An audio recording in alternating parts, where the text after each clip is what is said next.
All right, any questions from the first section on Tuesday? Everyone's an epilepsy master. Everyone knows what to do if I start seizing up here. Call 911. You call 911, yes, of course. That's correct, unless anyone's got their benzos in their pocket and ready to go. But, all right, so we're going to continue on with our talks of neurology. Have you guys covered anything about Parkinson's disease yet? Fantastic. So we're going to go over that and the drug management thereof. So we know it's this progressive neurodegenerative disorder caused by loss of these dopaminergic neurons. That's going to be the main thing we're going to see happening here. So the main drug we're going to use to replace that is going to be what? L-Dopa, right? Because we're going to use a precursor to dopamine. So that's going to be the big thing we're doing. Four cardinal features you're going to see with this, obviously, are going to be the tremor, the rigidity, hypokinesia, and this postural instability. And so we're going to look at why that's happening with the actual, kind of the circuitry of the brain to see what's kind of going awry to lead to this kind of hypokinesia that we're going to see there. So lots of different possible causes, certainly some genetic predisposition that can happen there. There are several drugs that can be potentially inducing Parkinson's-like side effects. Do you guys remember any of those? Yeah, antipsychotics. You guys remember which ones do that specifically, or more likely to do it?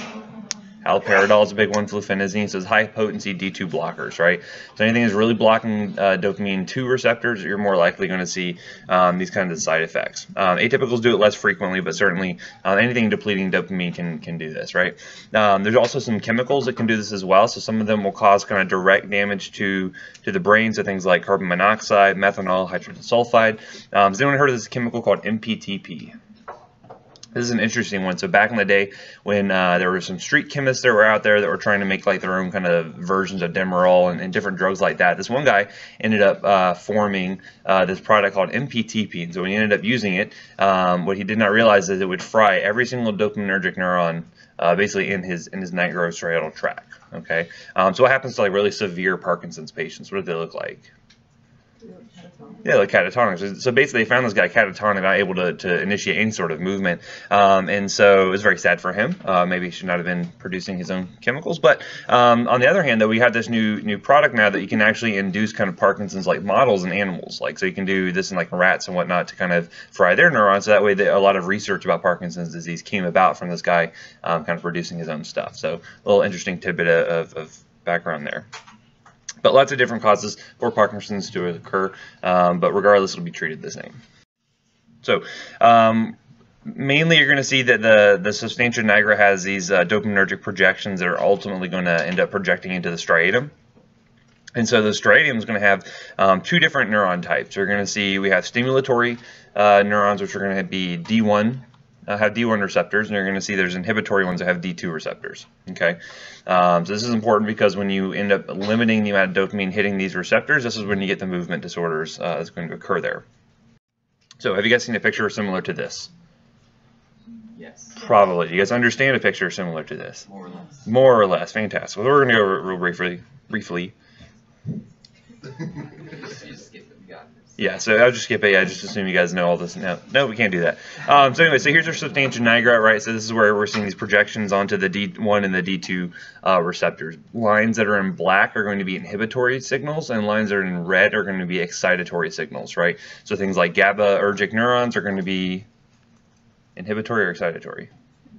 Inhibitory, right? Glutamate's going to be more excitatory, right? So when you have the D1 being signaled here, right, we said D1 is going to be an excitatory signal. This doesn't make sense necessarily when you're just looking at all the GABA projections, but you see when you activate D1 here, this will end up stimulating a release of GABA onto this globus pallidus interna, okay? So what is that going to do to release of GABA from this neuron? Should inhibit it, right? Because if you're putting GABA onto this neuron, it's going to fire less frequently. It's going to send out less GABA. So ultimately, you end up having an inhibitory effect here. So there's less GABA flowing out, affecting the thalamus, unless you're going to have more of an excitatory signal going to the motor cortex. Okay.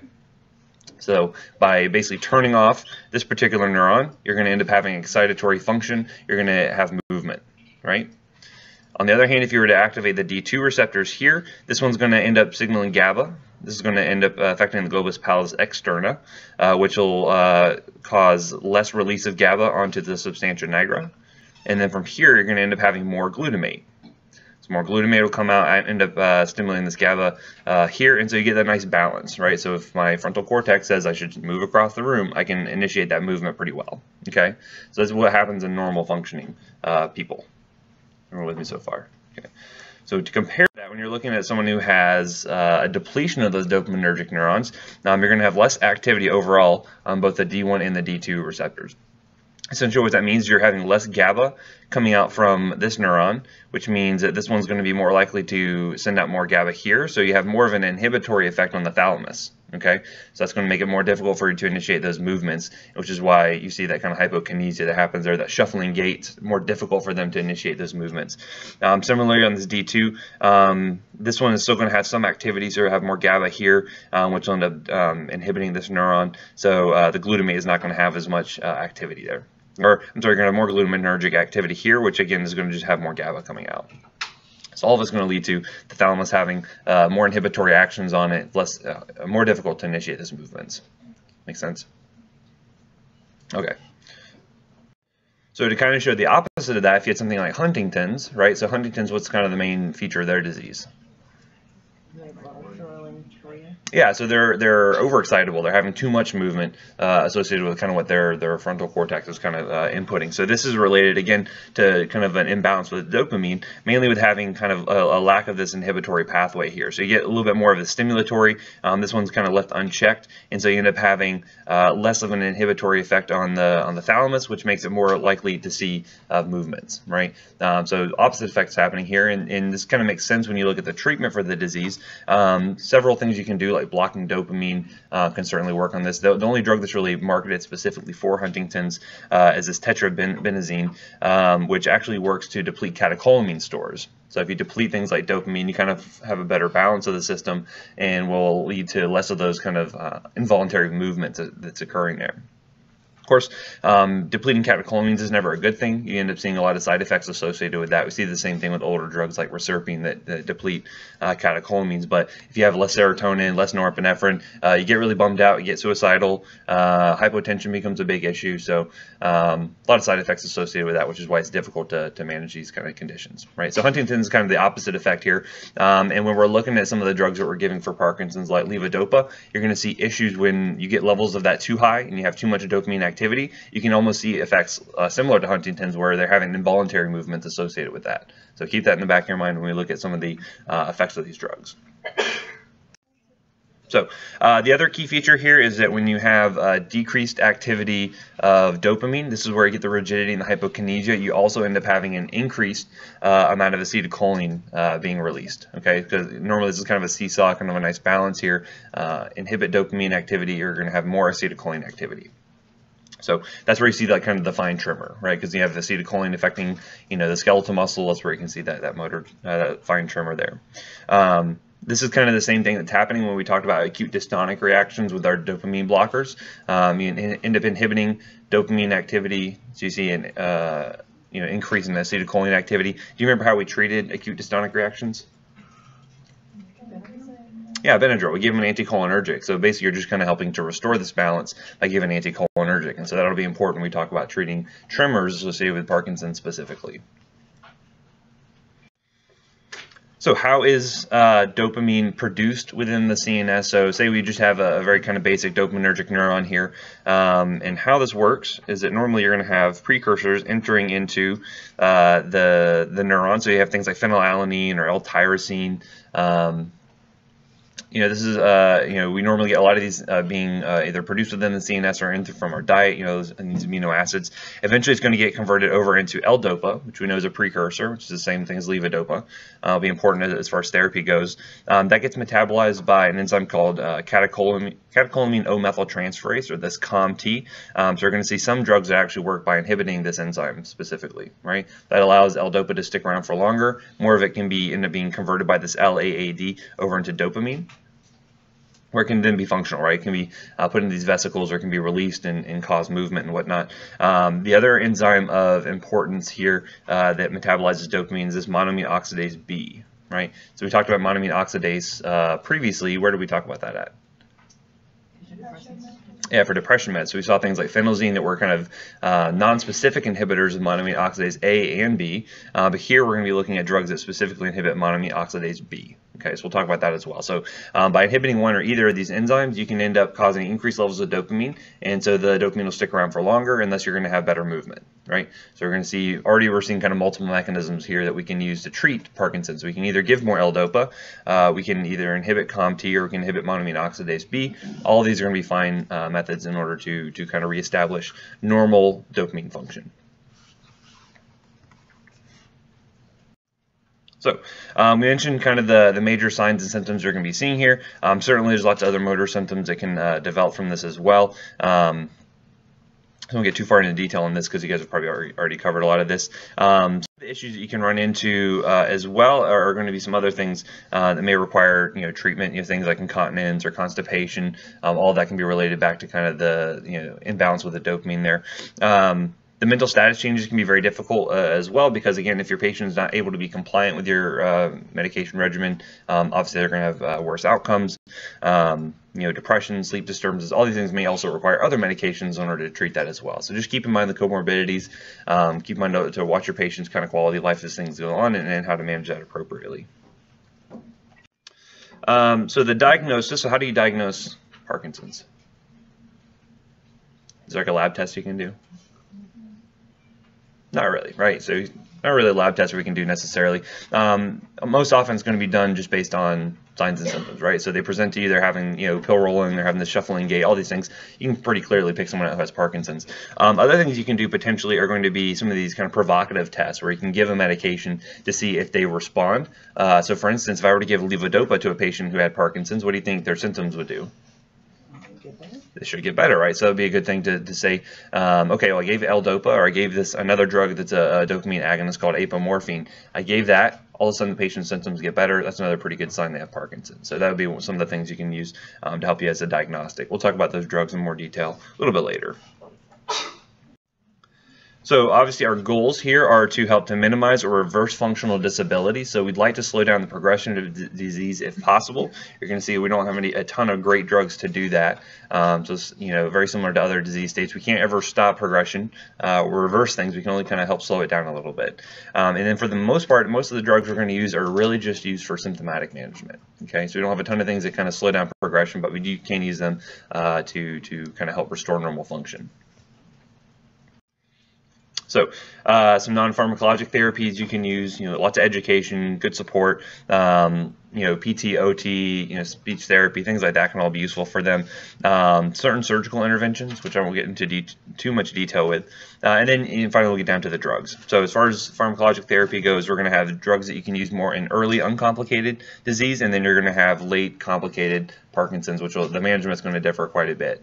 And so what you'll see, and I'll have a kind of a graph of this later, is that with the initial early treatment, you're going to see monotherapy. Eventually, you're going to need multiple drugs, and then as those drugs kind of wear out or not really effective anymore, then it's going to be finally one drug, which is L-DOPA. Right? You're going to be stuck with using L-DOPA at the very end. So for the early uncomplicated Parkinson's, and again, you like to catch them earlier if possible, which may be difficult since sometimes those patients go due to its insidious nature, you may not really see it until these kind of develop a lot of those cardinal signs. But some things you can use, including some neuroprotective agents like monoamine oxidase B inhibitors. We'll talk about why that is useful in a little bit, and then also dopamine agonists. Okay. Other things are going to be used specifically just for symptomatic management. So we'll have our anticholinergics. You'll see that the monoamine oxidase B inhibitors and dopamine receptors will also be useful here, but you also see some COMT inhibitors, and then we'll look at dopamine agonists as well. So all those will be useful for helping to kind of restore normal functioning of dopamine. So how does things like dopamine agonists or monoamine oxidase B inhibitors specifically help provide neuroprotection? Well, essentially what you end up seeing with dopamine metabolism is you get what we call excitotoxicity, where by having metabolism of dopamine due to monoamine oxidase B, you end up developing some metabolites, and then you also have this H2O2, which is hydrogen peroxide. And hydrogen peroxide breaks down into eventually break down into water, but it can also form these free radicals, these reactive oxygen species. And so when it forms that, because hydrogen peroxide is a very reactive product, it can go and start to denature proteins. It can cause apoptosis of different cells, but this is excitotoxicity. And so the thought is the more dopamine activity you have, the more of it is getting metabolized by monoamine oxidase B, the more damage you do to the neurons over time, right? So some people think that if you were to kind of delay treatment with something like L-Dopa, which is being used to convert directly into dopamine, if you can hold that off as long as possible, you can kind of try to save the neurons as much as you can. So this is where our monoamine oxidase B inhibitors are going to be coming into play, and also our dopamine agonists. So either preventing that metabolism and preventing that free radical formation, or just giving dopamine agonists, which will work directly at the receptors. You don't really have to monkey around with the actual dopamine levels that the patient's already producing, right?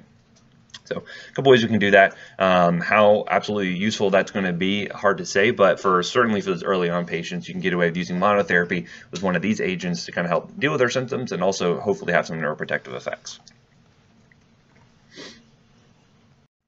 So as far as the monoamine oxidase B inhibitors that we have, the two big ones are going to be selegiline and rasagiline. Selegiline is interesting in that it's actually an amphetamine derivative and gets broken down into a couple different amphetamine products, which means if you were to do a urine drug screen on someone that was taking one of these, taking selegiline specifically, they would actually show positive for amphetamines on their screen. So again, you can have some false positives with that. So if you ever see that, that would be, it's not that your elderly Parkinson's patients out there doing crystal, it's just that they are on selegiline, right? But you do see side effects that are associated with that. So you can see, kind of those sympathomimetic, those sympathetic nervous system kind of effects. So you see things like agitation, insomnia, hallucinations. And with a lot of these drugs, especially when you start to kind of mess around with dopamine, you can see orthostatic hypotension. For younger patients, it's not such a big deal, but for those older ones that don't have a lot of cardiovascular reserve, that can be much more kind of deleterious to them, more risk for falls, things like that. So just be aware of that. Rasagiline is going to be a kind of a non-amphetamine derivative, so you don't really see that many issues with it. So fewer adverse effects for the most part, but as we see, by inhibiting monoamine oxidase B, you can also affect other neurotransmitters. So not just dopamine, but could also have some effects on things like serotonin. So any of these, especially if you're mixing with other serotonergic meds, can run the risk of having serotonin toxicity or serotonin syndrome. Okay, that can be an important drug interaction to be looking for. So especially if you have patients who have depression already, they're on something like an SSRI, this may potentially worsen that.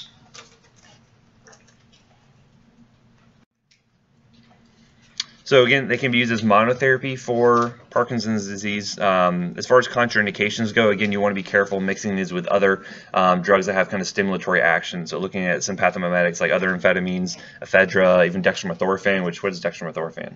Yeah, it's a cough suppressant, Robitussin, right? So again, that can be have some stimulatory actions as well, have some effects on serotonin. So any of these you can potentially see some interactions with. So just be aware of that. Even things like meperidine, tramadol, all those can have some interactions there to lead to more kind of serotonergic type toxicity. So be careful with these drugs when you're mixing those. Just run the interaction report beforehand to make sure you know what you're getting yourselves into. So you can also see tyramine reactions with this. So we mentioned these before when we talked about the monoamine oxidase inhibitors. So what kind of foods do you want to avoid? Aged cheeses, beer, smoked meats, fava beans, all that kind of nice stuff. Red wine. So you got to mix, avoid all that stuff. You're going to see less interaction here than you did with the kind of non-specific monoamine oxidase inhibitors, but because it's still acting on the B version of the enzyme, then you're still going to see some of those effects. So it's probably just best for them to avoid this altogether, so you don't really see any issues from that kind of toxicity. Okay. So on the other side, you can also use some anticholinergics to help with some of the kind of the early symptomatic management. So essentially, we're going to give drugs that block acetylcholine within the substantia nigra, and this is going to be useful for patients who only have a tremor with maybe some minimal hypokinesia. Okay, so if your patient is presenting, this is really their one problem, the anticholinergics are going to be better kind of monotherapy for them. You don't want to use it for patients who already have cognitive impairment because, again, when we give anticholinergics, we said what the side effects are going to be. What's one of the main side effects you see, especially in older patients? Not hypotension, it's more the CNS effects. Because you said they're blind as a bat, they're red as a bee, dry as a bone, they're also mad as a hatter, right? So again, when you give anticholinergics in elderly patients, like you worry about cognitive impairment, you worry about altered mental status, right? So be careful with that. This is really for kind of these younger patients who don't have any cognitive impairment, really only are having tremor. So kind of limited use for Parkinson's, but could come up in these specific cases. But you know about all those other side effects you might be seeing there. Again, all of it is related back to their anticholinergic action. Notice these are the same drugs we talked about for treatment of acute dystonias. So we have benztropine, trihexyphenidyl, and diphenhydramine can all be used here, right? And so again, sedation is going to be a big one with these as well. So you may need to watch like kind of how you're dosing it, and kind of let your patients know to they'll get tolerant to those effects, but it may take some time. Another drug we can potentially use is amantadine or cimetrol. This one doesn't have a super clear mechanism of action. Some people think it will have some amphetamine-like activity that actually increases release of dopamine. Also has some anticholinergic effects, which are kind of nice, especially balancing out those those tremors and whatnot. And it's also an NMDA antagonist. What type of receptor is that? It's a glutamate receptor, right? And glutamate is inhibitory or excitatory? Excitatory, right? So if you can inhibit glutamate, it's thought that you may be able to help limit some of that excitotoxicity you can see on some of those neurons. So a couple of different mechanisms that can be used there to kind of help try to. Some people think there might be some disease slowing that can happen with this, but it's not going to be super effective from that standpoint. But it could be used in mild Parkinson's either as monotherapy, or you can use it in combination with other medications. It is eliminated through the kidney, so you want to watch out for that, because you can't see a risk for things like seizures if it ends up accumulating in the body. But other things you can see include some anxiety, insomnia, nausea, vomiting, and those anticholinergic type side effects. Tolerance may develop over time, so this is one of those ones where you're not going to see efficacy throughout the entire course of disease, maybe more useful just kind of in the early on stages. Sometimes you'll actually end up seeing this used in ICUs for patients who are, I most often saw this like kind of in the surgical ICU in patients who are post-trauma. We took them to the OR, got them all fixed up from that standpoint. They recovered. You would kind of take them off sedation, extubate them, and they were kind of just still kind of comatose, right? So they're breathing on their own. They really weren't waking up, right? So sometimes we'd actually give this to patients with the hopes of actually trying to wake them up and kind of stimulate their CNS to where they kind of have a little bit better return to consciousness. Not sure how super effective it was, but you may see it being used in that situation. Is this used only for older people in that, or is it all patients who are? Potentially any patients. I mostly saw it in the older patients, and of course those are the ones that had renal issues, and so you have to dose adjust and all that kind of good stuff. But yeah, so one off-label use you might see used for amantadine. It also has some activity against a specific type of infective organisms. Does anyone know?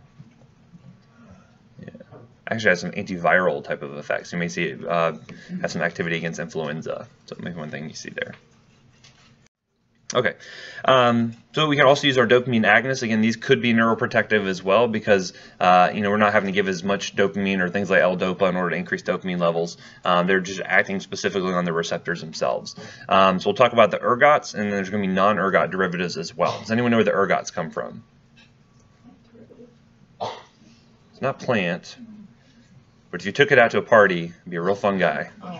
Comes from? Yeah, so it comes from fungus, essentially. So ergots, we'll talk about those a little bit more in detail when we get to the headache section, but it's a fun group of medications. We'll talk about more. So you'll have some ergot derivatives, some non. That'll be important when you're talking about side effects associated with those. These can also be used potentially for first-line therapy by themselves or in combination potentially. You're going to see they're not as effective as carbidopa, levodopa. It's always going to be our kind of gold standard medication, but you may see that it could stave off how long you can treat these patients before you need to initiate carbidopa, levodopa, right? You can see similar activity here, similar efficacy. Anytime you're adding on something that's increasing dopamine activity, so say I had a patient who's on Sinemet or who's on levodopa already, if I'm adding on an enzyme inhibitor, that'll increase dopamine levels. Or if I'm adding on something that's also activating dopamine receptors, you generally want to decrease your levodopa dose, right? Because otherwise you can end up seeing toxicity associated with that. You can see dyskinesias happen from having too much dopamine activity as well. You kind of want to keep them in the sweet spot. So always watch your levodopa dose. You can always kind of titrate that back a little bit. So here you would want to decrease it by about 20% or so when adding on a dopamine agonist, okay? So you'll see it have pretty similar efficacy to some of the other adjuncts, like we already saw, the monoamine oxidase B inhibitors, and et cetera. As far as side effects go here, very similar effects to just having too much dopamine activity. So you can see orthostatic hypotension, some hallucinations, confusion, things like that associated with it. Also, another kind of unique side effect associated with the ergot derivatives is you can see this retroperitoneal fibrosis and valve regurgitation. So you can see some cardiotoxicity there, and so it's just something to be aware of, especially with long-term therapy. So a lot of the other ergots that we use are kind of more kind of sporadic or kind of intermittent, but if you're using these for long periods of time, you can run into issues with that. Fortunately, we don't really use those too often, but bromocriptine would be the big one that we use from that standpoint. And so the ergots actually came, they can sometimes infect rye. So have you guys ever heard of St. Anthony's fire? So essentially, back in the day, back before we had good medical care and things like the plague can wipe out a third of the world's population. Essentially, there would be people that would end up having this infected rye. They make bread out of it and end up ingesting these ergots. And so it's interesting to see the pharmacology at work, because when we look at their use in migraines, we're going to see that they're vasoconstrictive. And so these patients would end up eating, or these people would end up eating this infected bread, and they'd had this vasoconstrictive effect, especially in the hands and the feet, especially in the fingers. And so it would be very, very painful. A lot of times patients would have amputations associated with that because the limbs would get gangrenous from having no oxygen flow. They call that St. Anthony's fire, just due to the kind of the burning kind of feeling it felt like. So they did what any normal person would do at the time and assumed it was the devil. Said, okay, they must be have some kind of curse or malady set upon us, and so they would take a pilgrimage to St. Anthony's Cathedral in order to pray there and hopefully get rid of this really bad disease. So as they got away from where they were eating the infected rye, all of a sudden they started to get better because they weren't eating the same bread anymore. So by the time they got to the church and they prayed, they said, "Wow, I'm cured. This is great." And so that's where the name actually comes from. So it's kind of the historical context for that. But if you ever have rye that looks like this, don't eat it, just FYI. But also we get things like LSD from these ergots, so pretty trippy. Okay, so some non-ergot derivatives, these are going to be used more frequently because, again, they're not associated with kind of those bad side effects like things like bromocriptine. So you have pramipexole or Mirapex. That does require some renal dosing, so be aware of that with some of your patients. Things like ropinirole. You might also see these drugs being used for things like restless leg syndrome. So that could be one other place you'll see it used occasionally.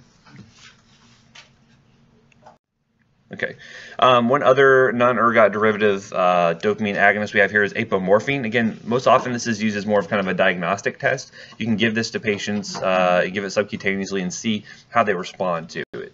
So if their symptoms get better, obviously it seems like they have some sort of dopamine insufficiency. So this will agonize dopamine 1 through 5 receptors, so all of them kind of get hit with this. And again, you can kind of start off with small test doses given subcutaneously and kind of titrate that up to see how they respond to it. Some patients, especially very kind of end-stage patients who have really limited effect with things like levodopa, end up getting put back on this, which is, there's a lot of side effects associated with it, so it's not ideal, but some of those end-stage patients may really need this. And these dopamine agonists can potentially cause nausea, vomiting, so you do want to pre-treat with medications beforehand. That makes sense because when we talked about our antiemetics, what was one mechanism we used to inhibit nausea, vomiting? So we block serotonin receptors. What else do we do? Yeah, we block dopamine receptors, right? So we use things like Phenergan or Compazine to block dopamine receptors to deal with nausea, vomiting. So obviously, if I increase dopamine activity, you can see nausea, vomiting associated with that. So again, that's a big issue there. If you were to mix this with something like a 5-HT3 antagonist, something like ondansetron, you can actually end up seeing hypotension, QT prolongation with it. So that can be some problematic, kind of drug interactions you're into there. Also, this one can increase blood pressure, so you do want to monitor their blood pressure as well to make sure they don't get too hypertensive. Okay, so those are all our kind of adjunctive medications, but obviously the gold standard is going to be just to give them more dopamine, right? So we give them a precursor, and it's going to be this combination product called levodopa carbidopa, always known as Cinemet. Basically, the levodopa itself is a precursor to dopamine. We saw that in the previous slides. It's able to cross the blood-brain barrier, which is useful, right? And then when it's there, it's able to be converted by this LAAD enzyme into dopamine within the striatum. So it can have, once it's converted into dopamine, it has normal function. Peripherally, though, you end up seeing a lot of these dopaminergic side effects like the nausea, vomiting. You can see potential arrhythmias, orthostatic hypotension. And also, if it gets metabolized out in the periphery, it doesn't get to the CNS, so that can't really have its efficacy there. So it needs to get to the brain, right? So we give another drug along with this in order to help inhibit that enzyme, the LAAD, inhibits that so that the levodopa can make it up to the CNS. Also helps to reduce a lot of this kind of peripheral levodopa side effects you see there. So this is very similar if you were to think back to your anti-infectives, if you're looking at something like a beta-lactamase inhibitor, right? So think about something like Zosyn, where piperacillin is kind of the business end of the molecule. The tazobactam is really just there to help make the piperacillin work better. This is a very similar thing here where the carbidopa has to be given to make sure the levodopa gets to the site of action. So this one has pretty variable pharmacokinetics. So you're going to see that how we dose this can be dependent on lots of factors. So certainly when it gets absorbed through the GI tract, it gets absorbed through the duodenum, but it's kind of going through these amino acid transporters. And these are saturable transporters. If you imagine if you were to have a lot of competition there, you may not absorb a lot of levodopa. So what are some things you think could provide competition? Amino acid transporters. So lots of protein in your diet, right? So if I had a big hamburger, has lots of amino acids in it, it's going to be kind of competing for absorption of levodopa, may delay absorption. That's going to be important when we're talking about timing, along with meals and things like that a little bit later. So, and then you're also going to see some competition, some saturable absorption through the blood-brain barrier going through its transporters as well. So that's clinically not as big of an issue. The GI tract stuff is going to be more problematic as we go forward. You can see that the half-life itself is pretty short, which is why you may see very frequent dosing of the medication depending on how the patient's responding to it. So some patients may end up having to take this like 6 to 8 times a day because of the relatively short half-life. Notice that when I add carbidopa on, that is going to help increase the half-life there, right, because it's helping to decrease the metabolism peripherally. And then you can add on other drugs. You can add on something like a COMT inhibitor. So entacapone is one we're going to talk about a little bit later that will actually end up extending the half-life as well. So there's actually some combination products that include those as well. You'll also see that levodopa, carbidopa will have a controlled release formulation. So if you see Cinemat CR, that's what that is. They'll actually extend and kind of prolong the half-life of the drug. That'll be important when we talk about some of the dyskinesias you can see with peak dose effects. So levodopa can be used certainly by itself as initial therapy, but oftentimes you're going to use it as kind of backup as when other things start to fail. So again, you usually start off with kind of monotherapy with something like a monoamine oxidase B inhibitor, and then you kind of gently work up to using levodopa. So you try to hold this off as long as you can, just due to the worries about the excitotoxicity and things like that.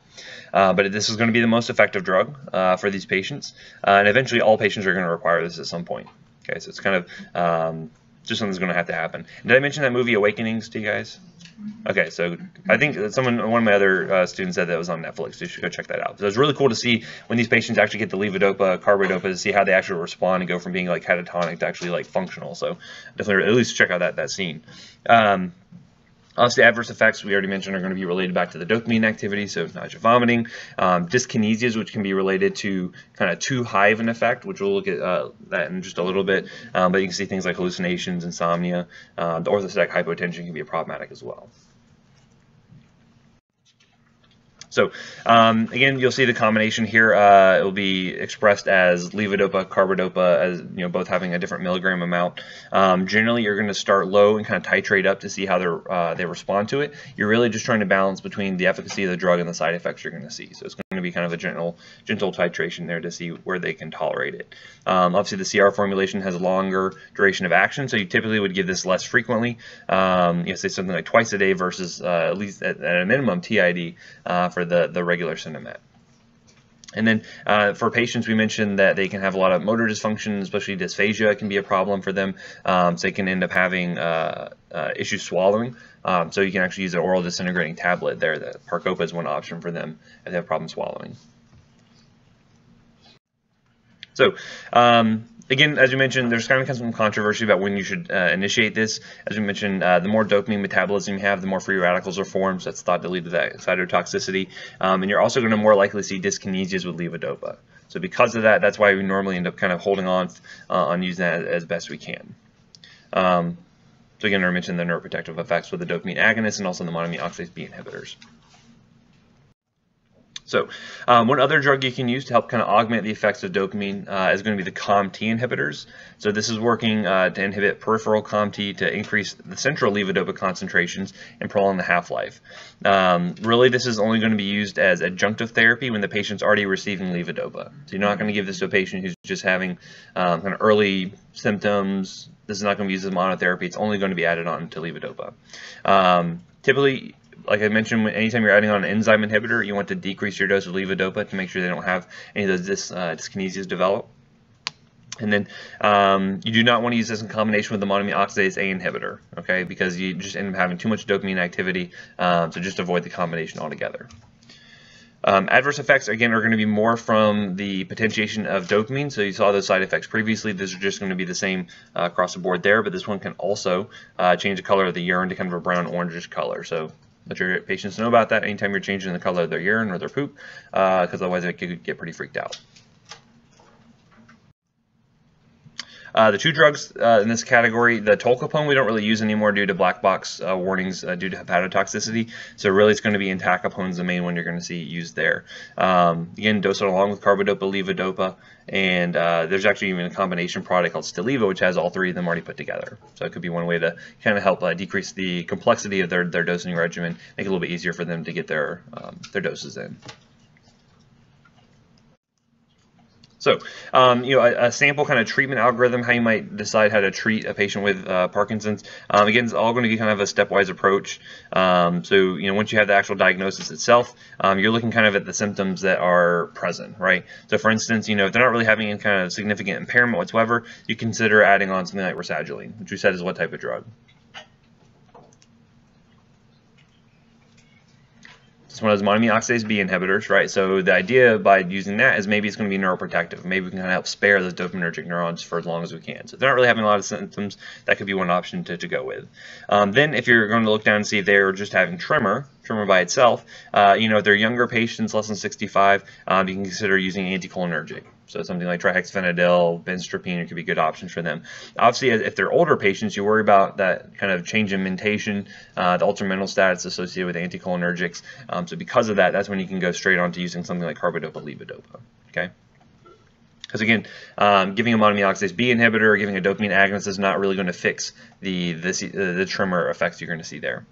On the other hand, if they're having bradykinesia or rigidity, that's where you can add on a dopamine agonist, or if that's not working, carbidopa, levodopa. So again, you're kind of just going through the steps, seeing what's working for the patient, and then eventually leading always back to carbidopa, levodopa. Okay. If they're having more postural instability or gait impairment, again, physical therapy is going to be super useful here. But otherwise, dopamine agonists or levodopa is going to be your best options. So you can just kind of go stepwise approach. And if you can imagine like a test question where, say, okay, I have a 54-year-old patient who's presenting with fine tremor, but no other cardinal signs of Parkinson's. What might be the best option for them? Okay, and so you go, okay, well, probably one of the anticholinergics. Let's go with, diphenhydramine or benztropine.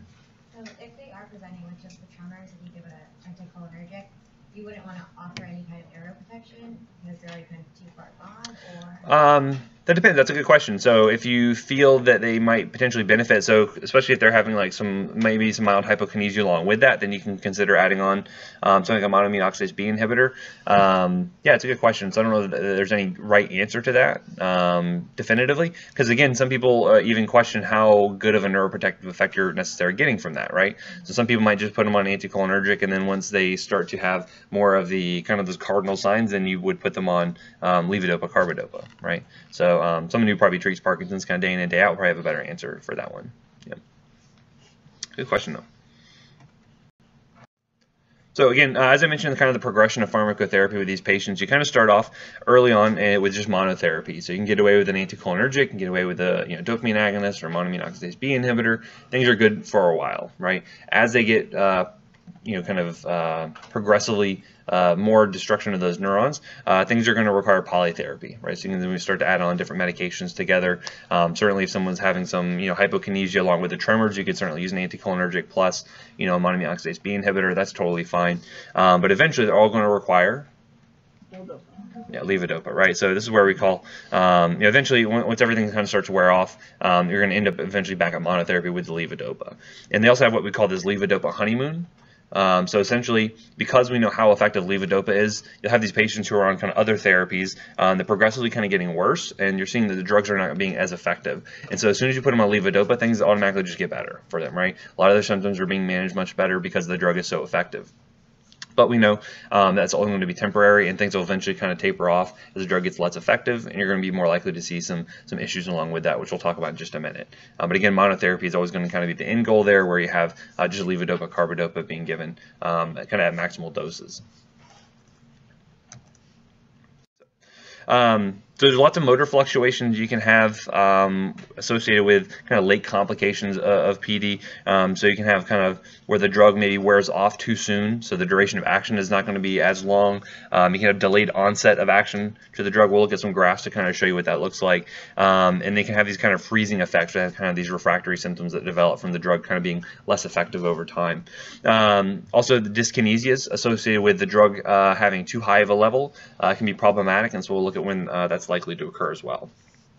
Again, as they get to more kind of refractory symptoms, that's when you need to start considering things like surgery. That's when we need to look at things like duodenal infusions of levodopa, carbidopa. Lots of other things we can try there, but obviously that's going to be kind of the end stage where we need to kind of start looking at other options.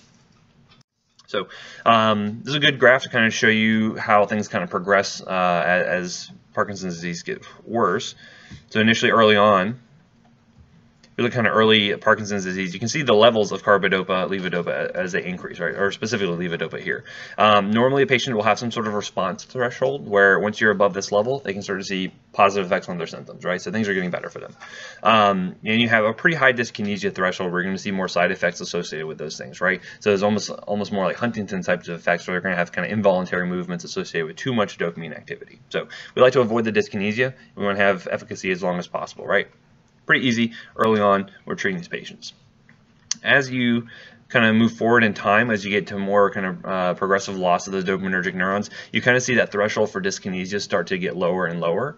And so you're going to see that you're going to stay kind of within that sweet spot even for a shorter period of time, to where the drug is starting to wear off a little bit sooner than you would expect it to, or maybe it's not starting to have its onset as quickly as you would want it to. And then as you get even later on in kind of more advanced PD, the threshold for dyskinesia gets even lower, and you're spending really even less time in that kind of sweet spot where their symptoms are having an improvement. So we're going to look at some ways to kind of get around that by either changing how we're dosing things, or how we can change when the medication is given or what we give with it to make it a little bit more effective. Does that kind of make sense? Okay. So let's say, for instance, you were having a wearing off effect where the drug is being less effective than what you would hope for that duration, right? So say normally you can get away with the drug being given 3 times a day, and the patient's doing pretty good throughout the day, but now you're starting to get to a point where 3 times a day they're starting to have, before that next dose, they're starting to have their symptoms start to return, right? So that would be an early wearing off. Some things you could do to get around this: you could add entacapone, right? So what's that going to do for us? Extend the half-life, right? So we're giving a COMT inhibitor, prevent the metabolism of the drug, and allow it to have kind of a longer duration of action. Okay, so that could be one option. You could also add on a dopamine agonist, because that could actually help to supplement the levodopa and have more activity at those dopamine receptors. That could be one thing you could do. Or giving the drug more frequently, right? So you can give it up to 6 to 8 times a day, where the patient kind of has just a nice kind of continuous steady level of the drug versus having a lot of peaks and troughs associated with it. Okay.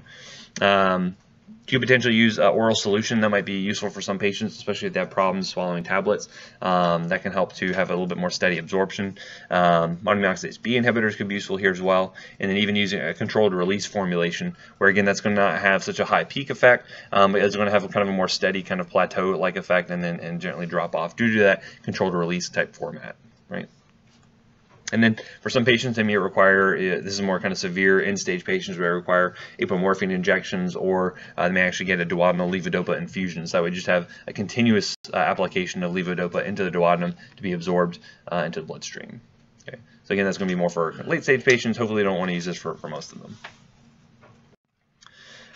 If you're having an off dystonia where the drug levels are dropping precipitously to a point where they're starting to have these dystonias develop, you can do things, and oftentimes you're going to see this in the morning when they wake up because they are not taking doses overnight, so their levels are dropping lower, right? So you can do something like give a bedtime dose of the CR formulation, right? That'll help to kind of keep levels up throughout the night, so that when they wake up, they're not having these dystonias. Dopamine agonists can be useful here. Something like rotigotine, which we mentioned previously. Cinemet upon rising in the morning may be useful as well. So lots of different things there. And if they're having kind of the spasticity, if they're having like especially issues with like specific muscle groups, you can even use botulinum toxin. Where do we usually use botulinum toxin? Right? Does it look beautiful forever? And yeah, so you can potentially use that for certain muscle groups, and so we'll see that again when we come up. And anytime you're seeing a lot of spasticity, even sometimes in headaches when they're having certain attention headaches associated with like their neck muscles and things like that. If you need to paralyze a muscle, botulinum toxin is the way to go. Right? It's actually one of the most potent toxins in the world. Micrograms of it could potentially kill you. So be careful with the Botox. If you're having more kind of unpredictable on-off effects, again, very similar to what we were looking at before, use monoamine oxidase B inhibitors, COMT inhibitors. Also, some things you can do is to look at the protein distribution in their meals, because we know protein is going to have a competitive effect with absorption of levodopa. If you kind of space them out and give, say, the Cinemet either an hour before, say 2 hours after, that can be useful, or maybe space their protein out, so maybe around lunchtime they're not really taking as much protein in. That can help with absorption as well.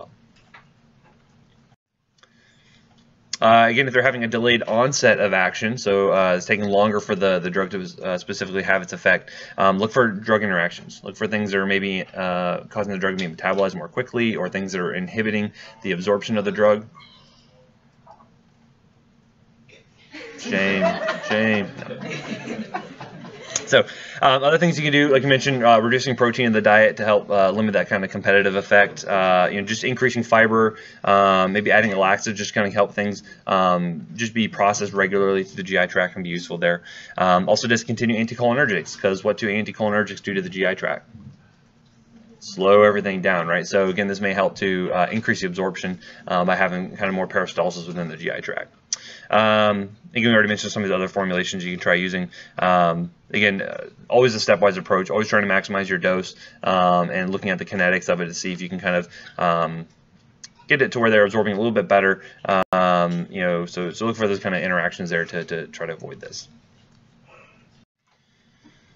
So as far as the dyskinesias that occur, and again, this is most frequently from having too high of a peak effect, and again, that threshold for dyskinesias gets lower and lower as you get more progressive on in the disease. So what you could do is obviously have a lower dose of levodopa, which may be problematic because if you are having especially a problem like delayed onset, that can be problematic because they're not going to be as effective. So maybe by giving a lower dose but giving it more frequently can provide a not as high a peak effect, but maybe get a nice, more consistent kind of plateau in that sweet spot. Discontinue other things that would potentiate dopamine, so discontinue the COMT inhibitors or monoamine oxidase B inhibitor. Something like amantadine may be useful here as well, and even for some patients, things like clozapine, which we mentioned as what type of drug? Remember that one? Clozaril. It's an atypical, atypical antipsychotic. The one with the bad side effects. Yeah, it's one of the agranulocytosis associated with. That's one you don't want to use ever, but that maybe has some efficacy for treating some of those dyskinesias. Propranolol may be also useful to kind of deal with some of those kind of peripheral side effects associated with that. So. And then you talk about this kind of biphasic dyskinesia that occurs, and a lot of that's associated with kind of the peak effects, and then as it drops into the troughs, you get also kind of the hypokinesia associated with it. So you're kind of getting this biphasic dyskinesias. This would be one thing where you'd want to shorten the interval between doses, because that'll provide for kind of a more steady state level. You wouldn't have as kind of wide ranges between the peaks and troughs. It'd be kind of a little bit more, a little bit smaller difference between the peaks and troughs there to hopefully keep it in that nice spot there where they're not really having any dyskinesias. Dopamine agonists can be useful, or switching over to controlled release formulation. So I can just kind of show you there.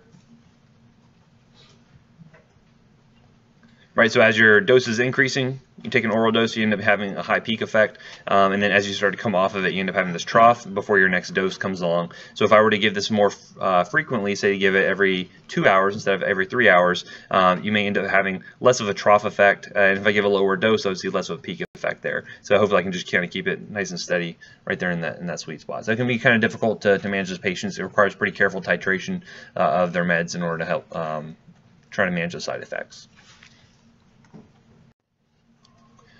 All right, so as far as monitoring goes, look at their drug administration times, look at when they're taking their meal times to see if there's any interactions going on there, and ensure they have good understanding of their complicated drug regimens, because it can get pretty hairy, especially when you're adding on 2 or 3 different medications, especially when you consider the other comorbidities you might have as well. Hopefully they have a caregiver or someone that can kind of help them out, especially in the later stages, and just monitor for those adverse effects. Look for those kind of dose-dependent effects that you're seeing as you kind of titrate things. Non-adherence can be a big problem, especially if they are having issues with, like, say, dysphagia and they cannot take the medication, or if they have any insurance issues, they're running into that. So monitor for things like non-adherence.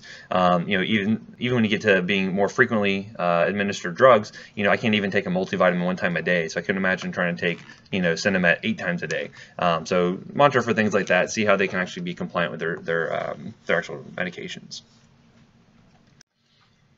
Okay, so that's it for Parkinson's. I'll give you a break for 10 minutes, and we'll come back and talk about Alzheimer's. Hold on, what was it talking about? Just kidding. This is a terrible condition. But no, we're going to continue talking about Alzheimer's disease. This is actually really bad. My grandma had this really significantly until she ended up passing. So for anyone that deals with Alzheimer's, this is a very, very difficult disease to deal with. And what's frustrating is we don't have a ton of good meds for it, as we'll see moving forward. We don't have any kind of magic bullets like, you know, levodopa or something like that. But so you guys have covered Alzheimer's previously? No. Nope. Okay, so we'll talk about it a little bit here. So essentially what you end up seeing is we end up losing, again, it's just all degradation of the brain over time. So you end up having lost these hippocampal and cortical neurons, one specifically that are associated with this memory and cognition, right? So initially you're going to see it be progressively going from, say, short-term memory, they forget where they kind of place things, or, you know, different things like that, to eventually you get to a point where, you know, judgment, self-awareness, all that kind of starts to kind of go to a point where they really just can't take care of themselves anymore. And eventually have identity, language, and movement issues. This is oftentimes where they require kind of full-time 24/7 care to manage these patients. So very, very difficult, especially tough for the caregivers, because again, when you're, you know, your loved one you've been with forever, they all of a sudden don't remember your name or who you are and things like that. It can be very difficult for them too. So always think about the caregivers as well and kind of their well-being when dealing with patients with these kind of chronic conditions. So you end up kind of seeing 2 main kind of pathophysiologic kind of changes in the brain. So you see both these kind of these neurofibrillary tangles that develop. You have the kind of these bundles of the cytoskeletal proteins, or these tau proteins that end up developing, and you also get these plaques. Basically, you're having these kind of this amyloid core where you have a lot of infiltration of white blood cells and things like that. They're trying to attack this area and cause further degeneration. Okay, obviously you don't see these things until kind of like post-mortem findings, but again, you're diagnosing this based on kind of signs and symptoms and not really so much on specific lab tests. So there's kind of 2 main pathways we're going to go to for medications and how we're going to treat these patients. One is going to be on this cholinergic neurotransmission-based drug therapy. So we're going to be focusing on helping increase levels of acetylcholine.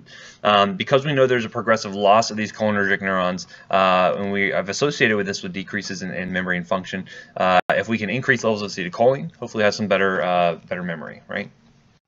So essentially what's happening here when you have acetylcholine being released from the presynaptic cholinergic neuron, normally it's going to be acetyl-CoA and choline that get formed together by this transferase to form acetylcholine. That gets released and then can interact with the postsynaptic neurons, can do its normal thing. That gets broken down by, does anyone know what enzyme it is?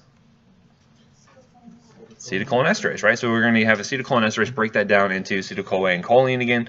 Choline gets reuptaken into the presynaptic neuron where it can be recycled and used over again, right? So acetylcholinesterase is our main target we're going to see being used here. And as you might imagine, looking at between, say, a normal brain and someone with Alzheimer's disease, by diminishing the number of cholinergic neurons that can release acetylcholine, you're going to have less activity at those neurons. But if we can have a drug that comes along and increases the level of acetylcholine by inhibiting the breakdown of it, then you're going to have similar transmission, similar function. And so that's the main way we're going to treat this kind of one side of the Alzheimer's disease component. So, in general, things that you would like to see with an ideal acetylcholinesterase inhibitor, something that has a longer half-life that will help to decrease the duration of action. So hopefully we can give the drug less frequently. Because again, if memory is an issue, you may not remember to take your medication, right? Hopefully it's going to have high enzyme specificity. You're going to see there's multiple subforms of acetylcholinesterase. It's a very kind of ubiquitous enzyme throughout the body, and so there's different formulations of it. So we're going to focus on ones that hopefully are working more specifically in the CNS. It can be useful. And then the drug also has to get across the blood-brain barrier, right? So if it can't get to the CNS, it's not going to have any of its actions there. You're also going to look at things like reversibility of the enzymes, especially if you ever, go delve into the world of toxicology and look at acetylcholinesterase inhibitors. You're going to find things that are either reversible or irreversible. And so obviously things that are more slowly reversible or irreversible have longer duration of action. So that could be useful in some cases. But with all of them, we can expect they're going to have the same toxicity. So by inhibiting the breakdown of acetylcholine, you're going to have more acetylcholine floating around, interacting with things like the muscarinic receptors, and so you can expect these side effects, right? So have you guys ever heard of the dumbbells? Okay, so what does the D stand for?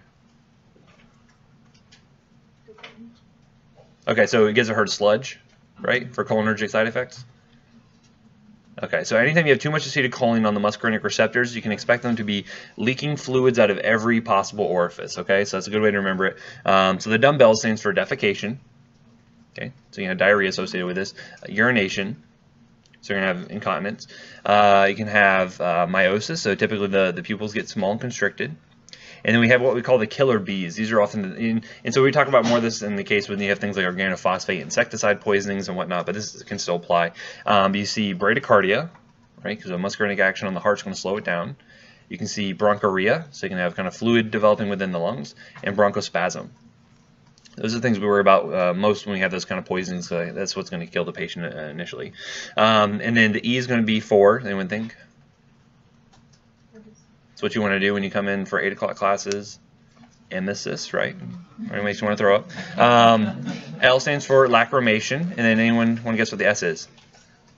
Salivation, yeah. So again, fluids just coming out of everywhere, right? So you see these, you can see these side effects along the spectrum, and certainly you can see more kind of mild effects when you're having these acetylcholinesterase inhibitors on board. What were the 3 B's again? Bradycardia, bronchorrhea, and bronchospasm. Okay. Right, so that's a good way to remember the normal side effects you see with muscarinic agonists or acetylcholinesterase inhibitors, right? It's working to increase the action at those receptors. So the cholinesterase inhibitors we're using here for Alzheimer's disease is going to be more centrally acting, and it's going to be used to treat more mild to moderate Alzheimer's disease patients, right? This is useful to help kind of improve some of their memory and their cognition, but notice they're not going to affect any of the neurodegeneration that happens. So this does not slow down progression, it only helps with some of the symptoms of the disease.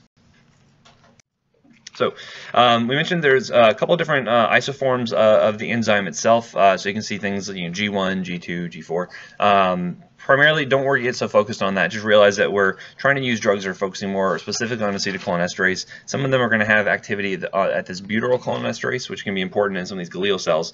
But for our purposes, not so concerned with that. Just realize it's working specifically on these kind of CNS isoforms of acetylcholinesterase.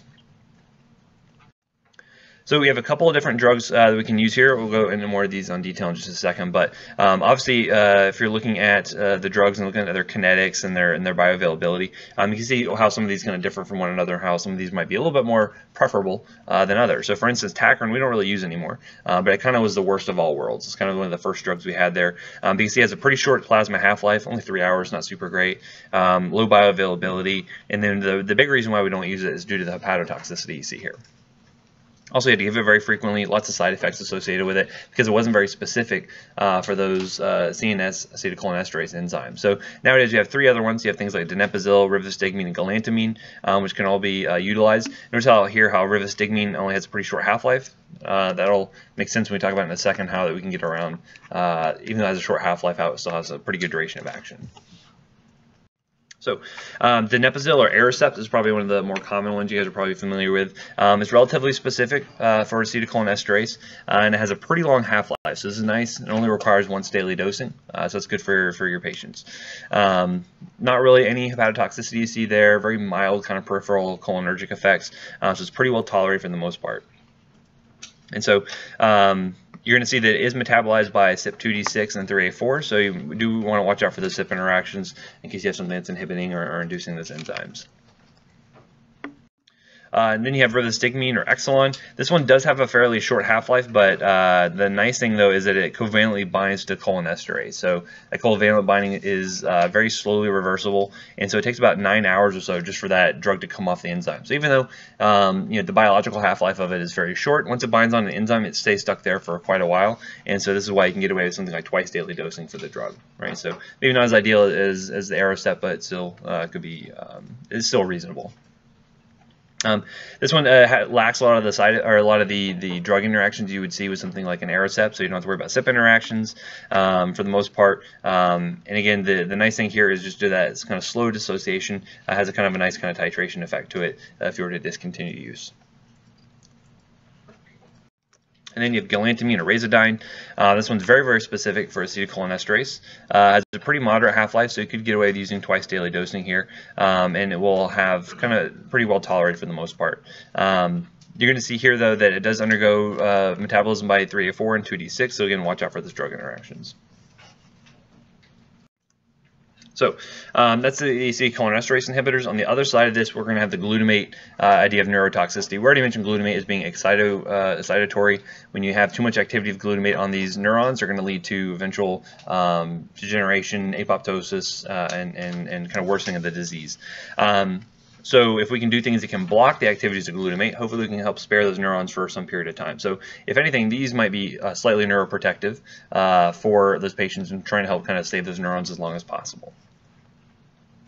So the one drug we have for this is going to be memantine or Namenda.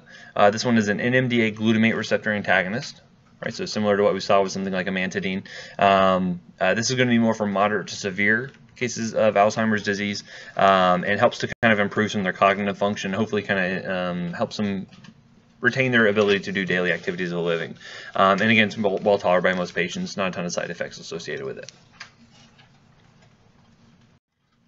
So you see here, memantine just basically, it's a kind of a non-competitive antagonist, which means it doesn't directly compete with glutamate for binding at the receptor site, but basically will bind to a different site and kind of change the conformation of the receptor, so glutamate doesn't bind quite so well. And so ultimately the excitatory toxicity is going to be reduced in the long run.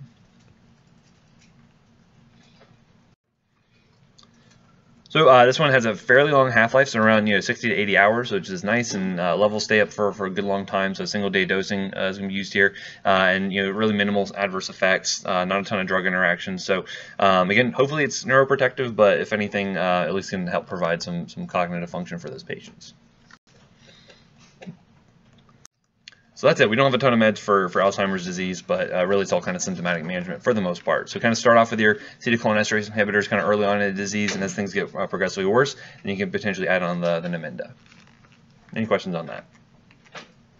Okay, next we will talk about multiple sclerosis. Have you guys covered this at all? Okay, so you guys know what it is. What is it?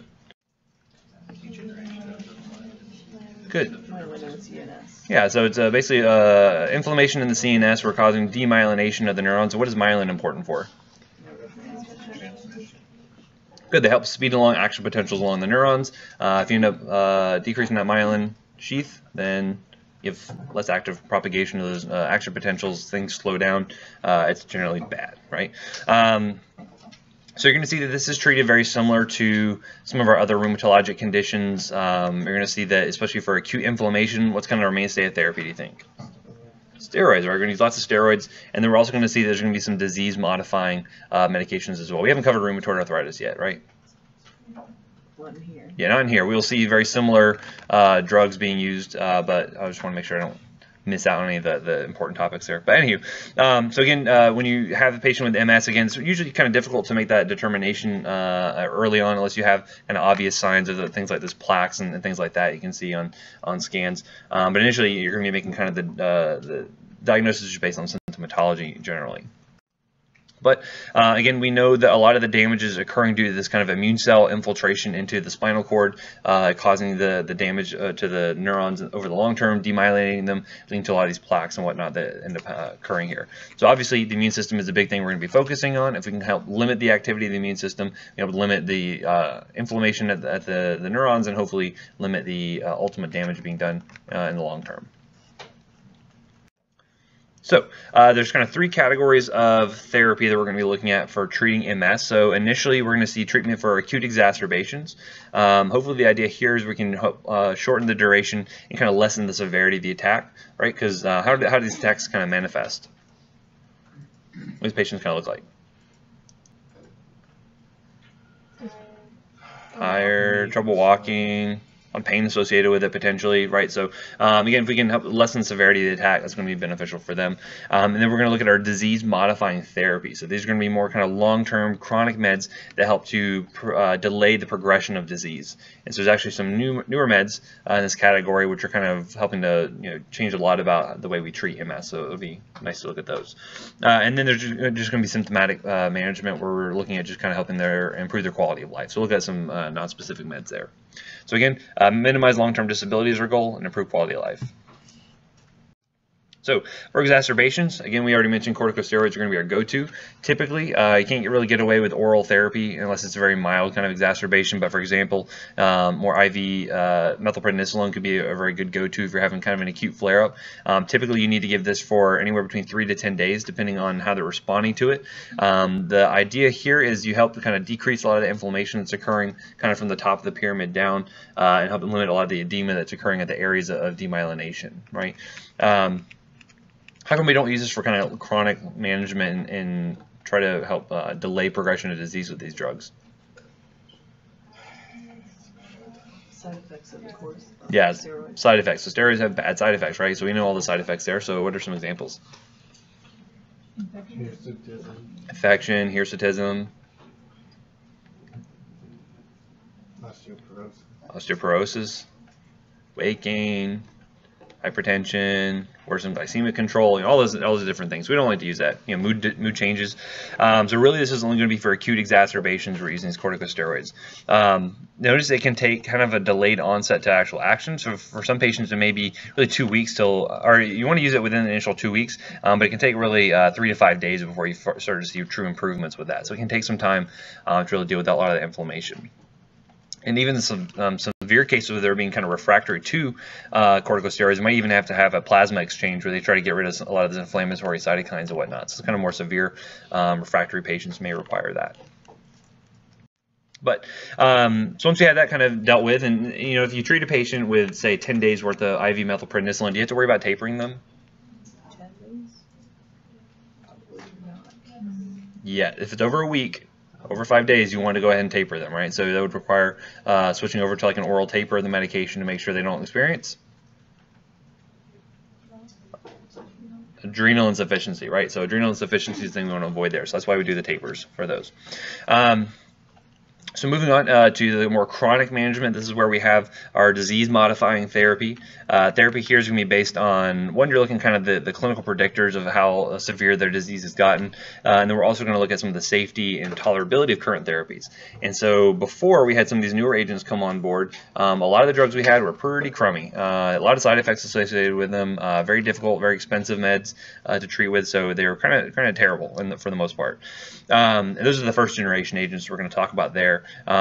They did help to decrease their relapse rates pretty significantly, and also decrease those white matter lesions that you can see kind of in a more progressed patients. Notice that they do not immediately affect patient symptoms. So that's kind of one of the things that they need to be educated on. You're not going to see immediate effects.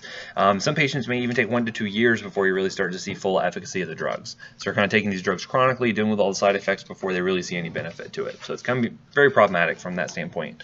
The second generation agents are going to be more for progressive or worsening MS. We'll look at those when we get to them. But all of them are going to be very expensive. So anywhere between $70,000 to $200,000 a year.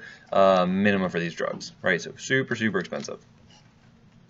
Yes? Will insurance pay with no proof that they're working for a year or two?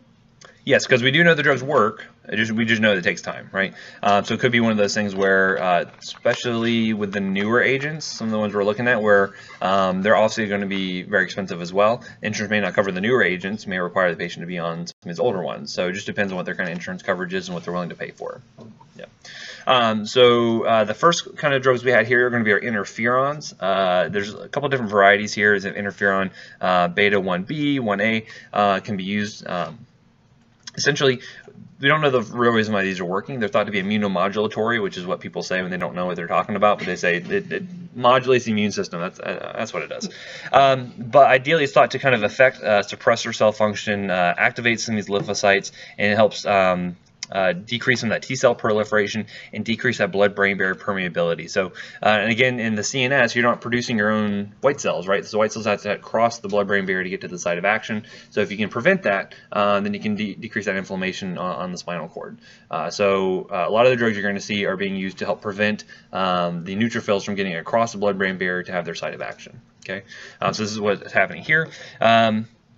Notice the cost for these drugs, very, very expensive. You can buy a pretty nice car for one of these for just a year's worth of therapy. They're also, because they are proteins, they have to be given either subcutaneously, intramuscularly. They'll have to be given parenterally, essentially. Okay, so these are not going to be oral therapies you can get away with. So that was one problem with a lot of these drugs, is that patients are having to inject themselves. And so the duration of actions can be different depending on which one you're looking at. So some of them can be given weekly, some can be given every 2 weeks. Notice here, this one is a pegylated interferon. Anytime you see those pegylated drugs, they're generally done that basically you kind of join the molecule with a molecule of polyethylene glycol. And so that helps to decrease a lot of the side effects you're going to see with these drugs, right? So there's some other cancer drugs you might see like a pegylated version of. This is the same thing here. It helps to limit side effects.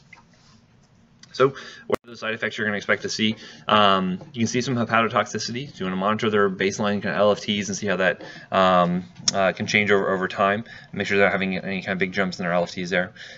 You can also, because these are immunosuppressants, you're going to see some depressed cell counts possible, so monitor CBCs. And then because we're giving this interferon, which itself is a kind of inflammatory cytokine, you can end up seeing kind of flu-like symptoms. So you can have myalgias, fever associated with it, especially around the time of injection. So be aware of that. Injection site reactions, again, because we're injecting foreign protein, patients can have reactions to that. And then you can also see, especially with the 1B interferons, you can see worsening depression.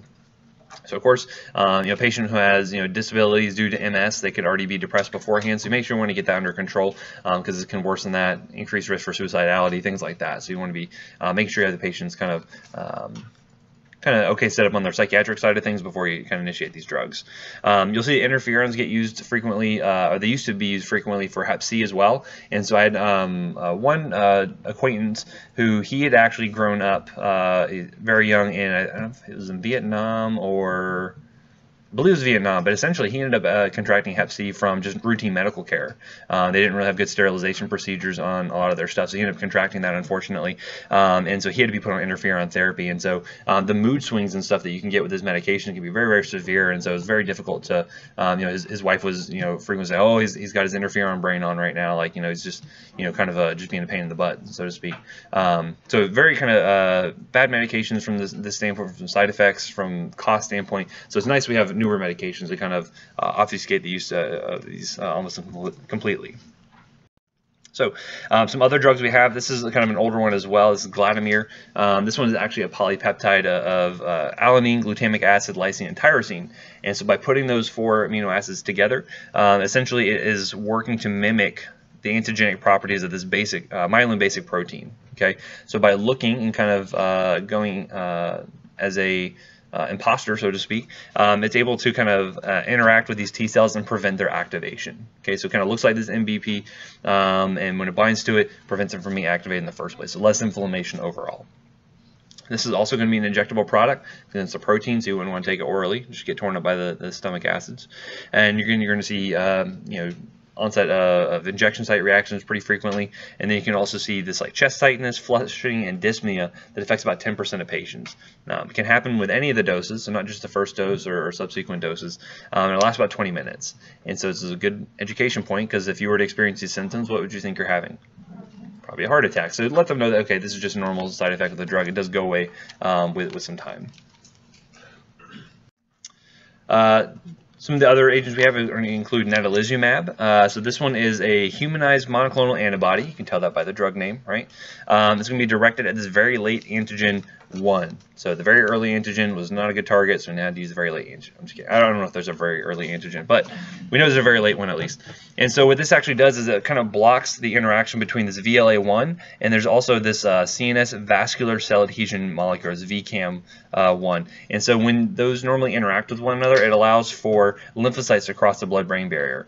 So by binding that VLA1, it prevents the neutrophils and other white cells from interacting with the blood-brain barrier, and you prevent them from crossing over, right? So they can't get to their site of action, so you're going to decrease the inflammation on the spinal cord. So problems with this drug, there is a REMS program. You guys remember what REMS is? Like Accutane, yeah, drugs that have really kind of significant side effects that they want to be registered with the program to monitor for. Right, so they worry about progressive multifocal leukoencephalopathy. It's been seen in the clinical trials. So there's actually a black box warning on this. So you worry about malignancy and things like that. So that's what kind of the main drawback for this medication. Also, you can see some effects on worsening depression, fatigue, and then you also run the risk of things like respiratory infections since you are inhibiting the immune system. There's fingolimod. This is actually kind of the newer generation of drugs we can use for MS, and so this is the first oral disease-modifying therapy for MS. So this is kind of revolutionized things. Patients didn't have to inject themselves anymore. They can take oral therapy now, and so this one is specifically working as this sphingosine 1-phosphate receptor agonist. What this does is it actually will sequester circulating lymphocytes into lymphoid organs and actually prevents them from getting to the CNS. So you kind of sequester them into the lymph glands. They can't get out there to cross the blood-brain barrier to get to the CNS. Okay. So because of that, there is a first dose bradycardia you can see with this drug. So you do have to monitor them for the first 6 hours after they receive it to make sure they don't have any significant bradycardia. And then due to the mechanism of action, you see this lymphoma that can develop. Again, usually it's non-malignant. It's reversible if you were to stop the medication just because you are sequestering those white cells there. Infections are going to be more likely because, again, you're sequestering white cells, so they can't fight off infection as well. You see edema and hepatotoxicity. It's important to note with this one, if you were to give a live vaccine, you should separate it out and not give it at the same time they're receiving this drug, because then you worry about what? Yeah, so with live vaccines, even though they're live attenuated, they're kind of wimpy versions of the normal bug. They can become activated for these patients that have severe immunosuppression due to some of these meds. And so that'll be important when we talk about rheumatoid arthritis as well. But with a lot of these drugs, you do want to avoid giving live vaccines. In general, when these patients receive vaccines that are on these immunosuppressants, they can't mount as durable a response, so you may not see as well of immunity as you would see in a normal healthy patient. But with this one specifically, avoid giving the live vaccines at the same time. Is the flu vaccine a live vaccine? The one version of it is live attenuated, so you'd need, I think the intranasal is the live attenuated, so you'd have to give like the intramuscular version, which is the killed vaccine, I believe. Could be wrong. I think I'm right though. Okay. Then you have teriflunomide. This one is also available orally, so this is another good med use for some of these patients. This one is working by inhibiting this dihydroorate dehydrogenase, and so basically what that does is prevents proliferation of these T and B cells and can reduce the number of inflammatory cells making it to the CNS. Okay, so again, all of them are kind of working through different mechanisms to basically decrease the amount of white cells getting to the CNS to have this inflammatory action. This one actually has an active metabolite of leflunomide. This will be one drug we see being used when we talk about rheumatoid arthritis a little bit later. We'll have an interaction with warfarin, so you do want to watch their INR because you can see a pretty big jump in their INR there. And then as far as adverse effects go, things like you can see some transaminitis, so increase in their LFTs, alopecia, paresthesia, things like that. Big thing to watch out for, though, is this. It does have a black box warning for hepatotoxicity, but also for pregnancy. So interestingly enough, with this drug is that it actually stays detectable in the blood for up to 2 years after discontinuing therapy. So that means that any period of time that you want to get pregnant after that, they can potentially, the fetus could be exposed to that and can have teratogenic effects. So one of the ways they can counteract that is to actually give you a drug called cholestyramine. You guys remember where we saw that drug before?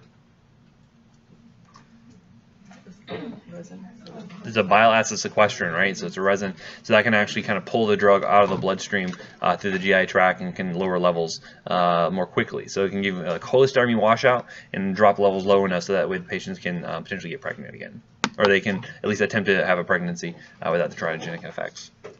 This one is important to make sure you're testing for TB beforehand, because if a patient has a latent infection, you may end up having activation of that by depressing their immune system. And then one other one, you have dimethyl fumarate. This one is, we don't really know how it works. It appears to work. It's also available orally, which is nice. And here you can see some, increased LFTs. Flushing is fairly common with this drug, but otherwise well tolerated.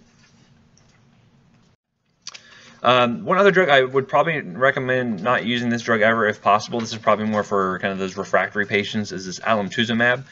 This one is specifically an antibody against CD52.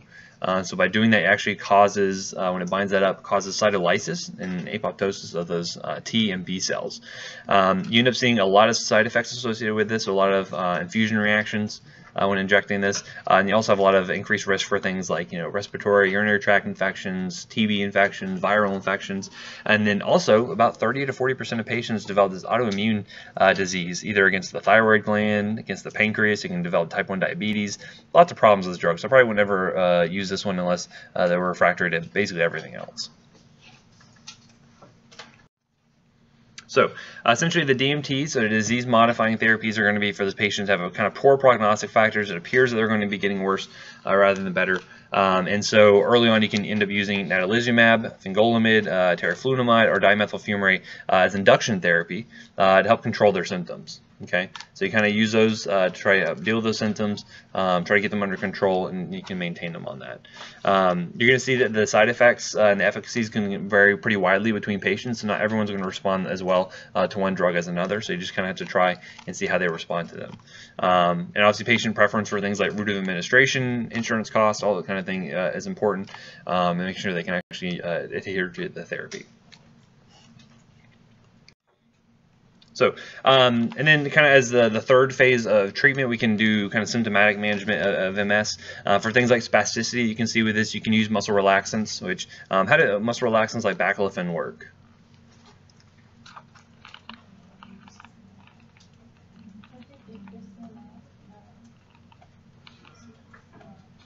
So they agonize GABA B, right? So I mentioned there's GABA A and GABA B. So these are working on the GABA B receptor to open up those channels, a lot more chloride to flow through, so it can decrease the spasticity associated with that, right? Other things like gabapentin, pregabalin, they can also be seen being used here as well. Can help with the spasticity. And then for especially certain muscle groups that they're really kind of resistant to treatment, this is where you can use Botox once again to help deal with that.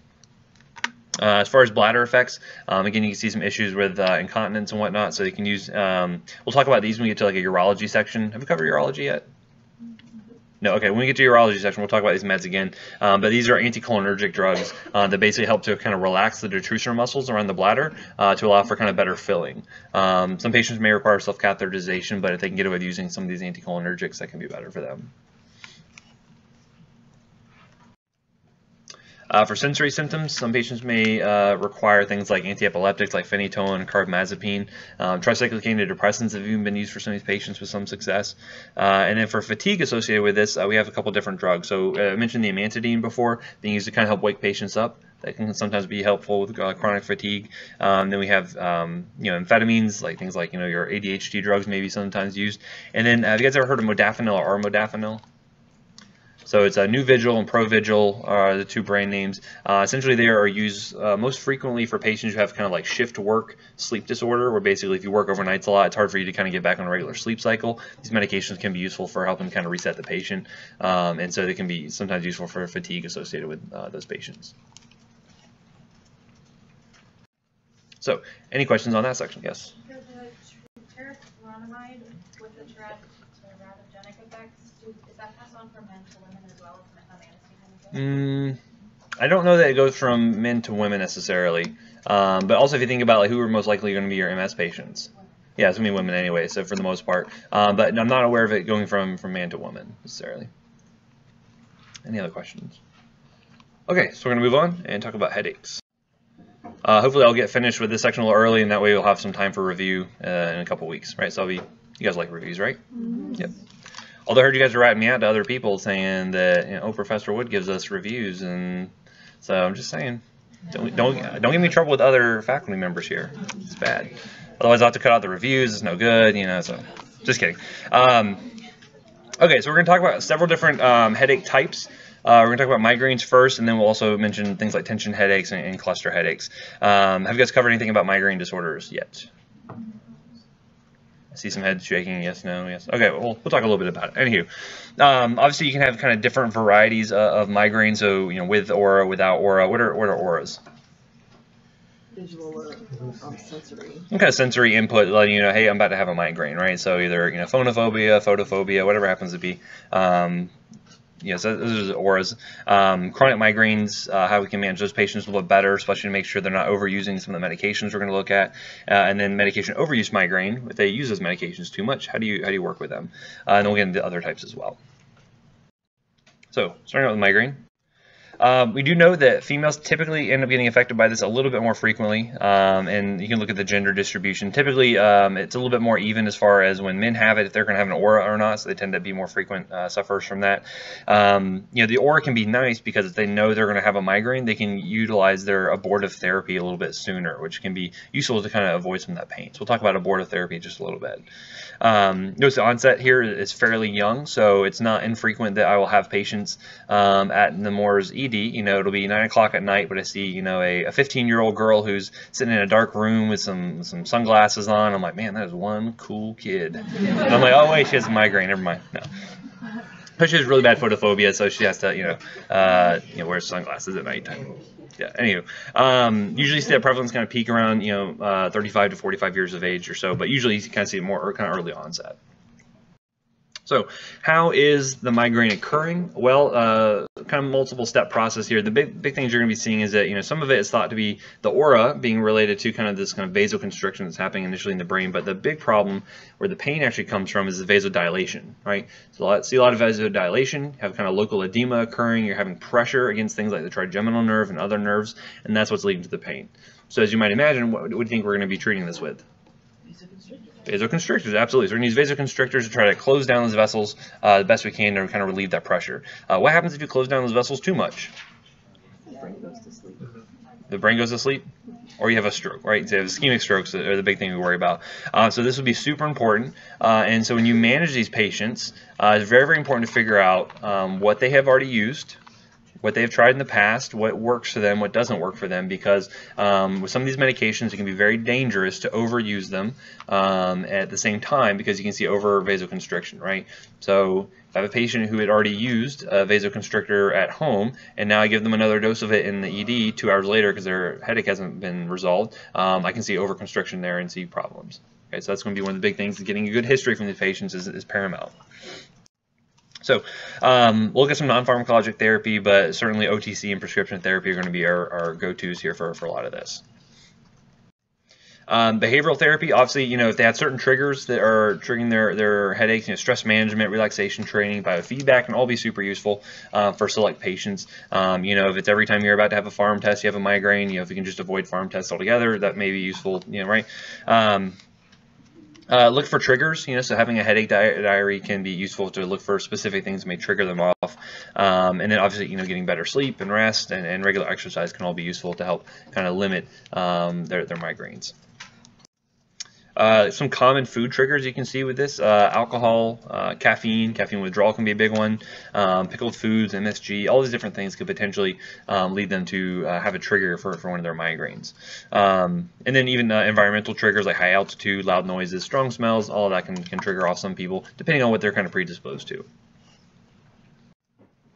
So, pharmacologic therapy, so we're going to talk about therapy that can either be acute treatment, we'll call this abortive therapy, right? So they're kind of aborting out of the migraine, or they can be preventative, more kind of chronic management, okay? And so this is important because when you look at things that are preventative management, they're going to seem kind of counterintuitive because most of them, based on a mechanism, can cause migraines. So it's important to realize how we're going to use those drugs and how we use them differently than the acute management drugs. Again, treatment should be based on kind of presenting signs and symptoms and also the frequency and the duration of their headaches. So as far as general principles go, you want to administer medications at the onset of headache if possible, or if they're having the aura beforehand, try to give it to them earlier to try to help them prevent the pain in the first place. Really, you're not going to see medications have any good effect on the neurologic symptoms, so we don't really have anything to treat the aura specifically associated with the migraines. And we like to limit these use of these medications to 2 times a week. If you use them too frequently, that's where you're going to run into medication overuse headaches. You also worry about the vasoconstrictive properties there. Okay, so 2 times a week is ideal for using these, or even less if possible. So for more mild to moderate migraines, you can get away with using kind of over-the-counter medications. So NSAIDs are going to be your kind of go-to drug, so ibuprofen, naproxen, all that's fine. Acetaminophen is usually not going to be useful by itself, but certainly used in combination with the NSAIDs can be good adjunctive therapy. And then frequently when patients come into, say, like the ED or the urgent care clinic or something, we'll actually use ketorolac or Toradol for parenteral therapy. Right, so it's going to be kind of a step up as far as analgesia than you get from, say, something like ibuprofen. But it's important to ask them, like, okay, what have you taken today already? When's the last time you took an NSAID? Because that may lead you to decide whether or not you want to give Toradol, right? So if they just had a big 800 milligram dose of ibuprofen 2 minutes before they got in to see you, probably don't want to give Toradol, right? You run the risk of seeing GI toxicity and stuff. But they've like, that's been 6 hours. Okay, I'll go ahead and give you a dose. Okay, so history is important. Nausea and vomiting is going to be a highly kind of present symptom as well, so you can treat this certainly with your 5-HT3 receptor agonist, or antagonist, I'm sorry. So ondansetron would be a good one for that one. Phenothiazines can be useful as well, so things like promethazine, brand name for that's Phenergan, that has a rectal suppository, which can be useful if they're throwing up. Metoclopramide or Reglan. One drug that I see a lot of people use is called prochlorperazine or compazine. So a lot of patients end up getting compazine for treatment of their migraines. So again, any of those are going to work very similarly because they're all blocking those dopamine receptors to deal with that nausea vomiting, right? So as you get into more moderate to severe migraines, this is where you're going to get into our kind of more heavy-duty abortive therapy, right? So typically, your patient comes in, if they're coming in to see you for one of these therapies, if they don't have like a home version of it, typically going to start out with some fluids, right? Because a lot of patients do well with, a nice liter of normazoline to help fix them, right? Kind of makes everything better. You'll start them up with, some Toradol, give them something for nausea vomiting, so Zofran or Compazine or something like that. And then if they're not fixed by that, then that's when you get into the abortive therapies with some of these drugs. So the first ones we're going to look at are going to be the ergots, right? So these are going to be vasoconstrictors that are developed from that fungus, as I mentioned before. You have ergotamine tartrate, or Ergamar. That's available as either oral or suppository, but the one I see used more frequently is called dihydroergotamine. It's DHE, is sometimes what you'll see it being referred to as. Now DHEA, that's fish oil, will not do much for the migraines, but DHE will work. It's either available parenterally, so we can give it IV, or it's available as a nasal spray. A nasal spray is most often used as kind of outpatient management for those patients, okay? So how these drugs work is a couple of different mechanisms, but the main thing they're doing is by agonizing these 5-HT1D and 1B receptors. So they're activating those receptors specifically on those blood vessels in the CNS and causing vasoconstriction. Okay, cause vasoconstriction, you decrease a lot of the pressure on those nerves, decrease the pain they're experiencing. Other things you can do include binding on presynaptic 5-HT1D and 1B receptors and decrease a lot of peptides that cause pain. Will also do with the inflammation that you're experiencing there as well. It's kind of multiple sites that they're working at to decrease that pain. They also can prevent activation of that trigeminal nerve, which is responsible for a lot of the issues you see there. And the nice thing with the ergots is they have a pretty long half-life, so it prevents recurrence of the migraines from coming back later, right? And patients who have nausea, vomiting, the intranasal form can be very useful for them as well for kind of home management. So, for instance, I had a patient who was actually, I worked, just happened to work Friday and Sunday in the ED this past weekend. We had a young girl come in, of course, 9 o'clock at night, has the sunglasses on in the dark room. She ended up, I think she had failed other therapies before, so her neurologist had recommended using the DHE. And she had not had a chance to get I guess the pharmacy did not have the nasal spray because it's not something used super commonly. So she was coming in for a migraine. So we ended up giving her a dose on Friday, and then actually gave her a dose on Sunday as well. So she might not have gotten a big enough dose initially to kind of prevent that recurrence, but typically you see that less frequently with the ergotamines. But she ended up having to get 2 doses in that kind of 3-day period. But we'll talk about some other things you see with that patient as well. As far as side effects go, you see a lot of nausea, vomiting associated with this. So as we gave that girl her dose of dihydroergotamine, the first thing she goes is started to have real bad stomach cramps. Even though we pre-treated her with some ondansetron, we ended up having to give a second dose just to manage that. And of course, I probably think that the stomach cramps detracts from her even noticing the headaches. That probably helps just as much as anything, right? It's like when you say your arm hurts and someone steps on your foot and you don't feel your arm hurt anymore, right? So anyway, so you see a lot of nausea, vomiting associated with that, so you got to pre-treat with good antiemetics beforehand. You can see some hypertension because it's maybe vasoconstrictive kind of all over, so you see bumps in their blood pressure, some pain, muscle weakness, but for the most part, a lot of patients tolerate this pretty well. Obviously, anywhere you're having kind of vasoconstrictor problems already, you do not want to add on another vasoconstrictor. So, for instance, they have a history of vascular coronary disease. You don't want to go constricting those vessels. They have uncontrolled hypertension. So if they come in, their blood pressure is 180/100. Probably don't want to give you dihydroergotamine, right? But if it's controlled, then that's okay. Pregnancy, you do not ever want to give an ergotamine to a pregnant patient. It's category X. Don't do it. Very, very bad. Okay. And then with impaired renal hepatic function, it's kind of a relative contraindication, may kind of retain the drug for a little bit longer. So on the other hand, that was kind of the old school drug we had to treat with a long time. Nowadays we have the triptans, which are going to be your gold standard go-to abortive therapy for migraines. So these are also going to be 5-HT1D and 1B receptor agonists. They're a little bit more specific and just working on these receptors, and so these kind of supplanted the ergotamines for the most part. Really, ergotamines are going to be better for patients who are kind of refractory to these triptans, or if they have some other contraindication where they can't receive them. So sumatriptan or Imitrex was probably the first one that we had out of the market. So this is kind of like your first generation triptan. Again, it's working on those receptors to decrease that inflammation, decrease that the vasodilation happening there. And notice available in lots of different dosage forms. So you have nasal, you have subcutaneous, you have oral. Pretty poor bioavailability for the most part, but lots of different options for your patients. You have subcutaneous auto injectors that patients can administer themselves. You can give it IV, so all kinds of options there.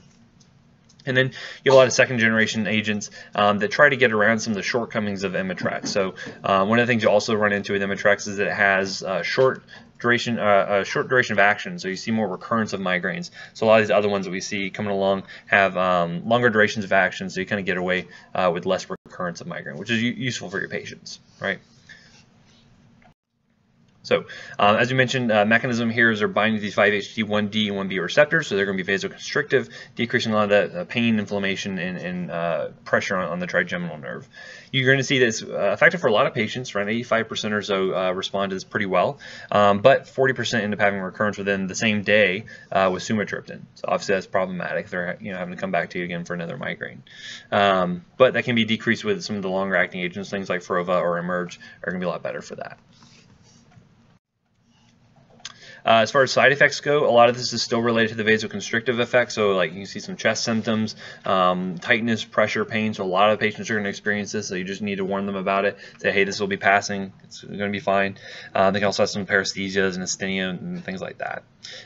Similar contraindications. There's not really a pregnancy contraindication here, but you do worry about patients who have things like peripheral vascular disease, cerebral vascular disease, all those different things where you do not want to constrict down on those blood vessels. You'd want to avoid these drugs for them.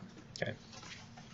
And also, do not use these within 24 hours of ergots because you worry about too much vasoconstrictive effect, right? So the fact that girl was coming in 2 days apart was okay, but had she come in and gotten ergot, say, Friday, Saturday, I probably would not have let them give it another dose on Sunday, right? Just because you get too much of that vasoconstrictive effect, you worry about having adverse effects for the CNS, okay?